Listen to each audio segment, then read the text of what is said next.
The wind howled across the white wasteland like a wounded wolf, whipping snow into the cowboy's face until it stung like fire. Sam Carter pulled his hat lower and urged his weary horse forward. The Arizona desert he'd known was long gone. He was in the high country now, and the storm had swallowed the world whole. He'd been riding since dawn, chasing the ghost of a trail that led nowhere. His supplies were gone, his fire kit soaked, and his fingers felt like stone. When he saw the dim glow of firelight through the snow, he thought for a second he might be hallucinating. But as he got closer, he saw it, an old log cabin half buried in snow, smoke curling faintly from its crooked chimney. Sam dismounted stiffly, boots sinking deep. He led his horse under the porch overhang, knocked the ice off his coat, and pushed the door open without waiting for permission. Inside, the warmth hit him like a dream, and then came the shock. A woman stood near the fire, holding a rifle leveled straight at his chest. She wasn't just any woman. Her skin glowed bronze in the firelight, her long black hair braided with feathers and beads. Her clothes were a mix of hides and wool, and her dark eyes were sharp as obsidian. "Get out," she said, voice steady. "This is Apache land." Sam raised his hand slowly. "Ma'am, I'm just trying to keep from freezing. Storm caught me off guard. I'll leave when it passes."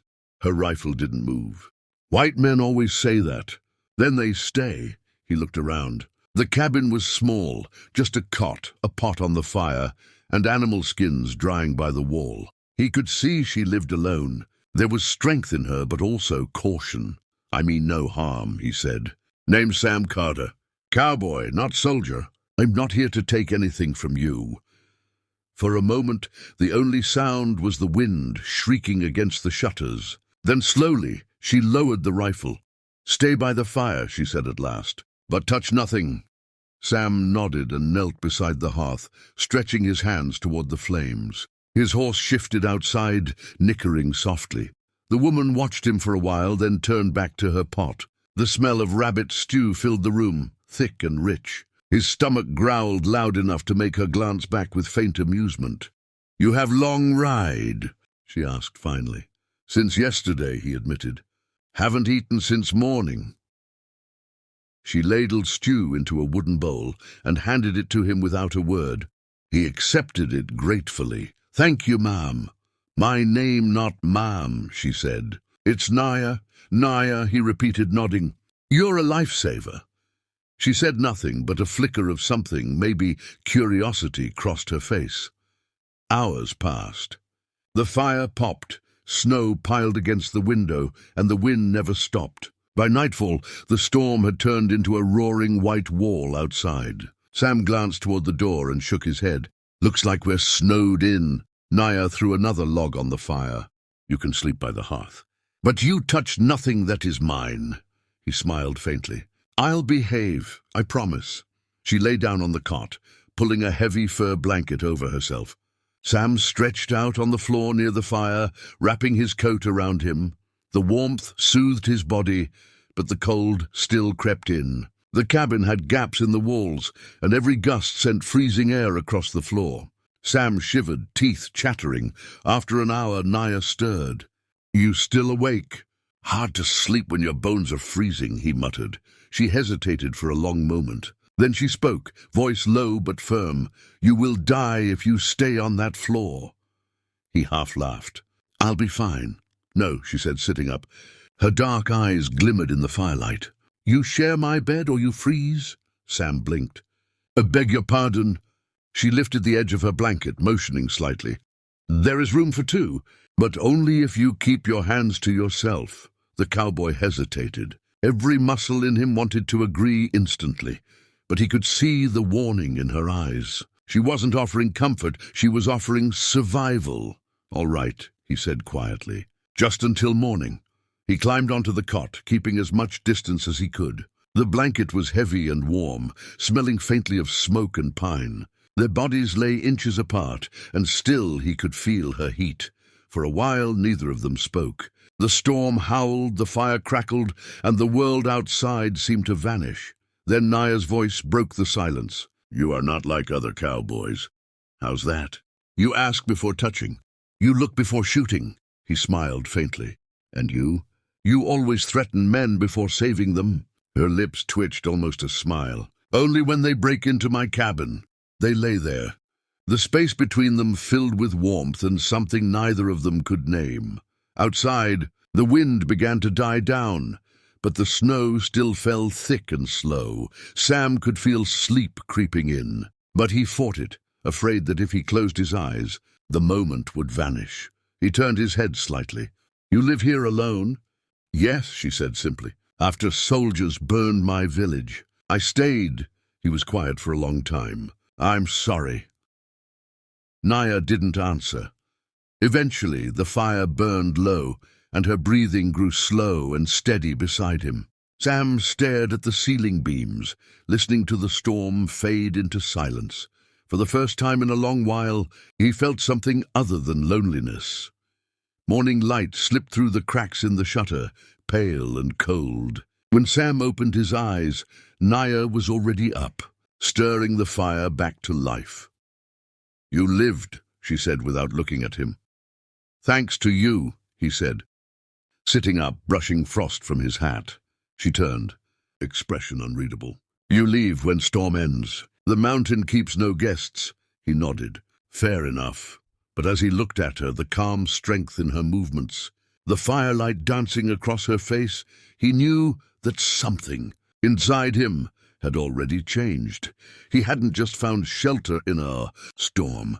He'd found the beginning of something he didn't yet understand, and deep down, he sensed the storm outside wasn't over. It had just moved inside his heart.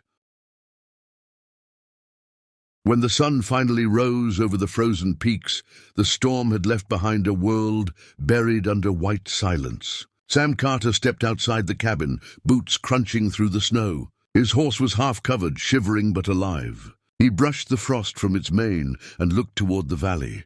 The trail was gone, buried completely.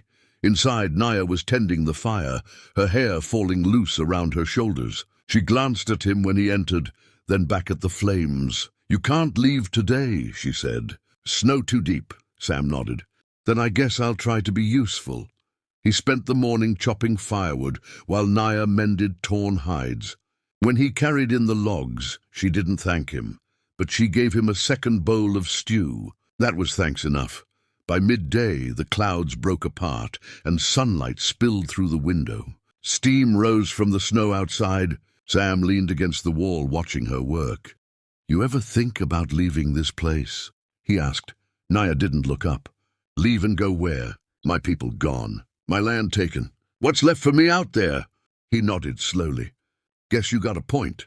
She finally met his gaze. And you? Why you ride alone? Sam took a deep breath. Used to have a ranch near Prescott. Sold it after my brother got shot in a cattle dispute. Couldn't stay there anymore. Too many ghosts. For a while they said nothing. The quiet between them wasn't heavy. It was human. Two souls who'd both lost too much, sitting in a small cabin the world had forgotten. That night, the temperature dropped again. The storm had gone, but the cold still crept in like a thief. Sam sat near the fire, sharpening his knife. Naya moved silently around the room, spreading a fur on the floor. You'll sleep here tonight, she said. Not on the cold ground again, he raised an eyebrow. That your way of saying you trust me? Her lips curved slightly. You didn't die last night. You didn't touch me. That is enough, he chuckled. I'll take it. As the fire dimmed, they lay again under the same heavy blanket. The silence was softer this time. Outside, snow fell gently, whispering against the window. Sam spoke first. You ever miss someone? Naya turned her head. Yes, my husband. He was killed by soldiers near Fort Apache. They said he was a traitor. He only wanted peace. Sam's heart tightened. I'm sorry, Naya. She stared at the ceiling. You do not need to be. The world takes what it wants. We just learn to live in what's left. For a long time, the only sound was their breathing. Then softly she said, You are different from others. Your eyes, they don't carry hate. Sam's voice was low. Maybe because I've seen too much of it already. When she turned toward him, her face was close enough for him to see every flicker of firelight in her eyes. He wanted to speak, but the words caught somewhere deep, and then she kissed him. It wasn't planned. It wasn't gentle. It was the sudden, fierce act of two lonely hearts that had finally stopped running from the cold. The world outside vanished again. The snow, the silence, the pain of everything they'd lost. There was only warmth and the beating of two hearts that had survived the storm. When morning came, the sun burned bright across the valley. Steam rose from the melting snow. Sam woke first, his arm draped around her shoulders. Naya slept peacefully, her head resting against him. He smiled faintly, brushing a strand of hair from her face. For the first time in years, he felt something that almost resembled peace, but peace never lasted long in the west. Before noon, the sound of horses came from the ridge. Naya stiffened, eyes narrowing. "Soldiers," she whispered. "They search for runaways, maybe me." Sam stood up fast, pulling on his coat. "How far can we go on foot?" "Not far. They'll see our tracks." He grabbed his revolver from the table. "Then we stand together." She looked at him, surprised. "You'd fight soldiers for me?" He met her gaze. "After what I've seen, there ain't much difference between right and wrong anymore. But I know one thing, you saved my life. I won't let them take yours." The hoofbeats grew louder. 3 riders appeared from the trees, rifles slung across their backs. A man in a blue coat shouted, "You there! Step outside!" Sam stepped out, hands raised. "Easy now. Just 2 folks waiting out the storm." The officer's eyes narrowed. "That woman, she's Apache, isn't she? You harboring her?" Sam's jaw clenched. "She's no criminal. Just trying to live. That's for the army to decide," the soldier barked, raising his rifle. Before he could aim, Naya burst from the doorway, bow drawn. The arrow struck the snow inches from the officer's boot. "Next one won't miss," she warned. The tension snapped like a whip. One soldier reached for his gun. Sam fired first. The bullet shattered the man's rifle, sending him sprawling into the snow. The others backed their horses, shocked. "Go!" Sam shouted. Naya grabbed his arm, and together they ran toward the trees, boots sinking deep in the snow. Shots rang out behind them. A bullet tore through Sam's sleeve, grazing his arm. He gritted his teeth and kept running. They didn't stop until the forest swallowed them whole. By sunset, they reached a narrow ravine where the snow melted into a stream. Sam slumped against a rock, breathing hard. Blood darkened his coat. "You're hurt," Naya said, kneeling beside him. "Just a scratch," he lied. She tore a strip from her hide cloak and wrapped his arm tight. "You should have left me." He shook his head. "Couldn't do that."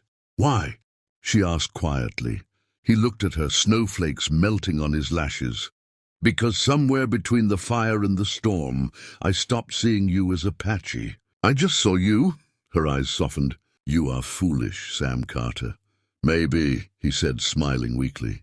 "But I'd rather die foolish than live cold." Naya touched his face gently. "Then we both stay warm." They spent the next 2 days in the forest, hiding from patrols, sharing what little food they had left. Sam's wound healed slowly. Naya caught rabbits and melted snow for water. When the soldiers finally gave up the search, they headed south together toward the desert, where spring was already touching the earth. One evening, as they camped beneath a red rock ridge, Sam looked toward the horizon. "What now, Naya?" She smiled faintly. "Now we live. Not as Cowboy and Apache, just as people who survived the cold." He nodded. "And when the next storm comes?" She looked at him with the quiet fire he'd come to love. "Then we share the bed again." He laughed softly, drawing her close as the stars spread across the sky. The night was cool, but the cold never reached them. Epilogue. Years later, travelers in the Arizona hills spoke of a small ranch hidden between the pines, a place where a quiet man and a proud Apache woman lived together, raising horses and living free. Some said the man had once been a cowboy with nothing left to lose. Others said the woman had been a ghost of the mountains. But those who saw them together knew one thing for sure. 2 people who had shared warmth in a storm had never let the fire die.